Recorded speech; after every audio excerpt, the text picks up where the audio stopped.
Okay guys, this is going to be my first video. It's going to be a how-to video, and it's not going to be about china glass or glass. It's going to be about wood, because I made something out of wood to hold my glass. So, and that would be this slide holder here that I made out of different types of exotic woods. And I'm going to explain exactly in detail how I did it. It's very simple. With some simple tools you can do it. I did it with a handsaw and I borrowed my neighbor's drill, and that's about it. So as you see here, the slides can just fit in, right? If you want to make a single one like this, just one. Or if you want to make just one for a banger, like this, right? Or if you just want to make, just one to hold a few of your slides, or just a brick like this. So this is called this is hobby wood. It's available at any wood shop. You can buy it online at Etsy or eBay. Each of these, they come, you want to get ones that are 1 by 1 inch, and then they come 12 inches long. So this was a few dollars, $5 or $6 for canary wood. Canary wood's a little more expensive. If you get something like cherry, it'll be like $2. Walnut's a little more expensive. It'll be 5 or 6 probably. The woods I used here, this is an African paddock, P-A-D-A-U-K, which is very orange red wood. This is called Purple Heart, zebra wood. This is sapelli, sometimes called mahogany, sapelli. And this is a maple, curly maple. You see the burl in the wood here from the curls. So those are the woods I decided to use just for a different color palette. Those are the ones that he had available there. You could also go, if you want to go with something like canary wood or yellow heart, which comes very yellow, and canary wood sometimes has a little bit of orange and yellow in it, and when you finish it, it becomes very yellow.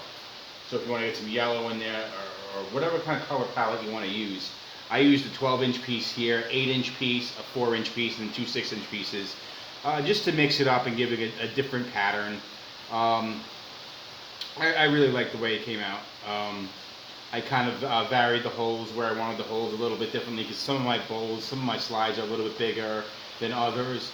I made this hole a little bit closer so I can hang the ash catcher right here.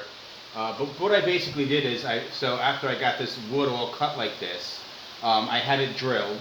And if you drill it, what you want to use is, you can go 2 routes. What you can do is, if you have 14mm slides like this, you can drill 15mm holes, because these slides actually taper to 14.5mm. If you want to use an 18mm slide, which are the bigger slides, you have to get a 19mm bit. So either 15 or 19mm bit.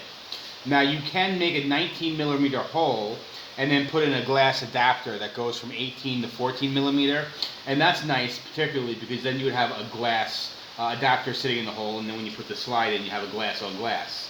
I chose not to do that just because I have 15 holes here. I didn't want to, each of those little adapters are $2 a piece, and I felt like they just fit snugly in the wood, and it just looked nice, simple like this. I liked it, but I might put some glass pieces in these little caddies I make here. So this was the tools I used. I bought this drill bit. This is the drill bit I used. It's a wood bit. This is another bit that I bought. It's called a Forstner bit. And what a Forstner bit does, it makes little pockets. So if you wanted to make, for example, I'll show you this caddy here I made for my sake bottle here. I made it for the sake bottle and for my little Q-tip jar here. That's matching glass, my whole set here. A Forstner bit will make that little pocket for you, like perfectly.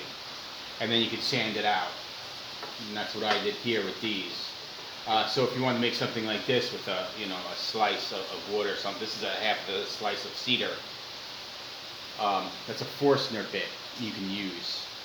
So yes, after I drilled the holes, you just use Gorilla Glue. I used Gorilla Glue or any type of really good glue, just to glue it all together. When you glue it together, you want to put it face down, and then I use pieces of wood like this on each end like this to kind of just push it together as it was face down. You want it face down so the face is flat. So the bottom can be a little uneven with the different types of woods, because they're not all perfect, but you want the face to be flat.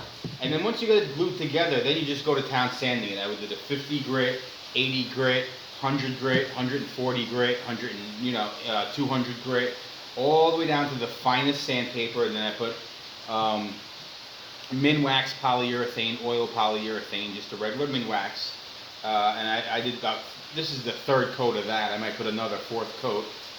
Very thin coats, making sure it goes on very evenly.